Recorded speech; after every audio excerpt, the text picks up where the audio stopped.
خير. كلاكيت ل10 مره احنا بنقول التغذيه اسلوب حياه. معانا دكتوره هاجر، نورتيني يا دكتور. النهارده جايه الزياره الشهريه بتاعتها، طبعا مش الشهريه طبعا هي اخرت علينا شويه. هاجر كانت اخر مره عندنا 19/3، النهارده 28/5.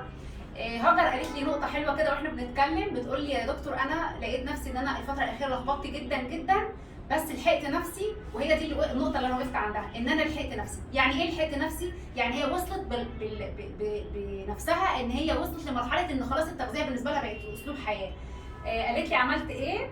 قولي لي بقى عشان تعرفي الناس ان احنا لما بنوصل للتغذيه اسلوب حياه، زي ما انا بقعد اقول انه خلاص انا ببقى عارف انا امتى ازيد وامتى اخس وامتى احس بنفسي وابتدي اشتغل الطوارئ بتاعتي، عشان لما اجي للدكتور الاقي نفسي ما شاء الله. هي كانت 71 اخر مره، النهارده 68. نسبه الدهون بتاعتها كانت 36 و4 من 10، النهارده 34 ما شاء الله. الدهون الحشويه 6.5، النهارده 5.5، فعاش جدا. قولي لنا بقى انت حسيتي بنفسك ازاي وعملتي ايه؟ بدأت ألخبط جدا في الأكل ولمدة مثلا أسبوعين، فحسيت إن شكل جسمي بدأ يتغير.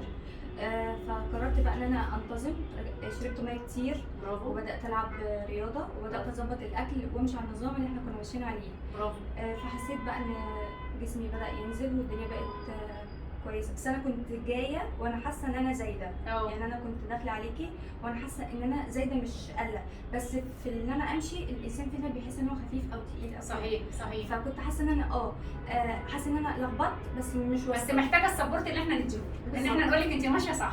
بالظبط. ده الهدف من الفيديو النهارده، ان نقول ان التغذيه اسلوب حياه. ومجرد ما انت بتحس بنفسك ان انت لخبطت، انت اكتر حتى تبقى عارف نفسك امتى تلخبط وامتى تبقى ماشي صح.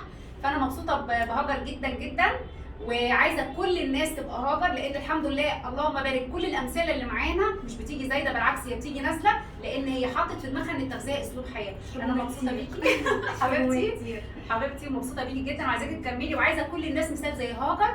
ربنا يسعدكم جميعا، والتغذيه اسلوب حياه.